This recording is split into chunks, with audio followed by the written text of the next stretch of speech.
అయ్యా మల్లారెడ్డి, నువ్వు ఊరికే పిల్లలు రక్తం దాకా సంపాదించిన డబ్బుతో విర్రవీగకు, నోటికి ఏదొస్తే మాట్లాడకు, మరి ఏదొస్తే మాట్లాడకు. మేము నిన్ను అనలేమా? నిన్ను విమర్శించలేమా? నువ్వు మాట్లాడలేమా? డబ్బుందనే కదా నీ అహంకారం.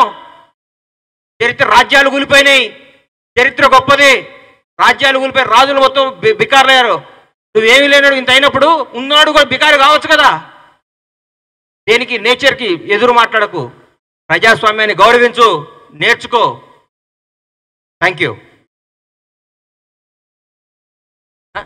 చెప్పింది కానీ మా ముఖ్యమంత్రి గారు చెప్పింది కానీ పులి బయటకు వస్తే బోన్ రెడీగా ఉందని మా ముఖ్యమంత్రి గారు ఎప్పుడో చెప్పారు. దాని మీద మేమేం మాట్లాడతాం?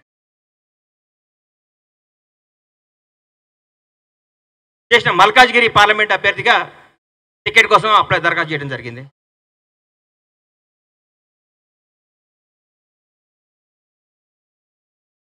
దున్నపోత వస్తుంది, చిన్న దున్నపోత వస్తుంది, కట్టి పడేస్తాం.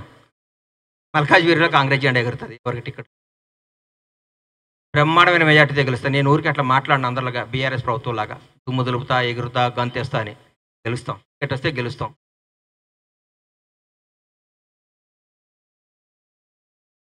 కాంగ్రెస్ జాయిన్ చేసుకోదేమో ఆయనను, మేమైతే జాయిన్ చేసుకున్నాం. మా మంత్రి ఎందుకు ఇస్తారని మా దగ్గర మహానుభావులు ఎట్లుందండి మా పరిపాలన? ఎట్లుంది? ఆ దున్నపోతున్నా సార్ జాయిన్ చేసుకునేది.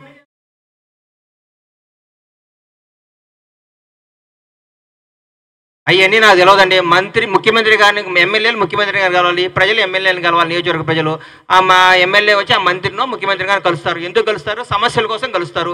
అయ్యా మా ఈ నియోజకవర్గం, మా షాద్నగర్లో ఈ సమస్య ఉంది, మాకు ఈ వాటర్ సమస్య ఉంది, ఈ సమస్య ఉంది, ముఖ్యమంత్రి గారు దయచేసి ఆలకించండి కలుస్తారు. దానికి తప్ప సార్? ముఖ్యమంత్రి ఏంది? రాష్ట్రాన్ని పరిపాలించే ముఖ్యమంత్రి మంత్రివర్గాన్ని ప్రతి ఎమ్మెల్యే, ప్రతి నాయకులు కలవటం అనేది ధర్మం, అది ప్రజాస్వామ్యం. వాళ్ళలాగా మంత్రులు కలవకుండా, ఎమ్మెల్యేలు కలవకుండా ఒక దాంట్లో ఉండి ముఖ్యమంత్రిని కలవాలంటే భగవంతుడు తిరుపతి దర్శనం కూడా అయితే ముఖ్యమంత్రి దర్శనం కాదంటే కాదు కదా. మా ప్రజల ముఖ్యమంత్రి, ప్రజా ముఖ్యమంత్రి. మా ముఖ్యమంత్రి గారు అందరికి అందుబాటులో ఉంటారు. 5 నుంచి అపాయింట్మెంట్లు ఇస్తున్నారు, నైట్ 11 దాకా మీటింగులు చేస్తున్నారు. ఇది ప్రజాపాలన. ఇది దీన్ని ఎట్లా తప్పుగా పడతారో నాకు అర్థమవుతలేదు. అంటే ఇప్పుడు ముఖ్యమంత్రి గారు కలవటం తప్ప, ప్రజలకు అందుబాటులో లేకపోతే కరెక్ట్ అని మీరు చెప్తే అట్లా చెప్తాం. అన్న అట్లా ఎవరిని కలవకన్నా రూమ్లోనే ఉండు, ఎప్పుడన్నా ఒకసారి బయటకు వచ్చి ఇట్లా చెయ్యి వెళ్ళిపోండి అన్న అని అడుగుతాం. మరి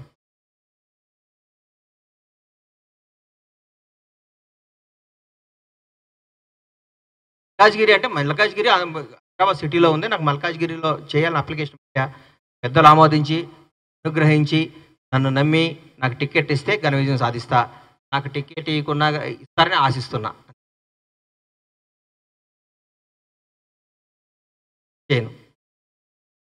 చేయనన్నా, మల్కాజ్గిరి వస్తుంది, చేస్తా.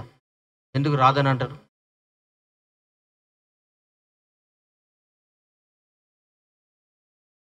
నాకు తెలిసేది 3 లక్షల మంది ఎంత అంటున్నారు, 3 నుంచి 5 లక్షల మంది అంటున్నారు. బ్రహ్మాండంగా ఉంటుంది, బద్దలైపోద్ది సభ. ప్రజలందరూ ఎదురు చూస్తున్నారు. ముఖ్యమంత్రి గారు పరిపాలన, 60 రోజుల పరిపాలన. ఈరోజు మీకు అనకూడదు, నేను చెప్తున్నా. ఈరోజు కేబీఆర్ పార్క్లో వాక్ చేస్తున్నా రేవంత్ రెడ్డి గారి గురించి మాట్లాడుకుంటున్నారు. షాద్నగర్లో పనిచేసే మా పోల్ట్రీ పైన రేవంత్ రెడ్డి గారు పరిపాలన గురించి మాట్లాడుకున్నారు. బస్సు ఎక్కితే అదే, ట్రైన్ ఎక్కితే అదే. నలుగురు కూర్చొని ఇంతకుముందు అదేంటి ఇదేంటి వింతల గురించి మాట్లాడుకున్నది. ఇప్పుడు కాంగ్రెస్ ప్రభుత్వం రేవంత్ రెడ్డి గారు మంత్రివర్గం గురించి, పాలన గురించి అరే అందరు పోతున్నారంట ప్రగతి భవన్కి, అందరు పోతున్నారంట సచివాలయానికి, అందరు కలుస్తున్నారంట ముఖ్యమంత్రి గారిని, అందరు కలుస్తున్నారంట మంత్రి గారిని. ఇంతకంటే ఆనందం ఏం కావాలండి?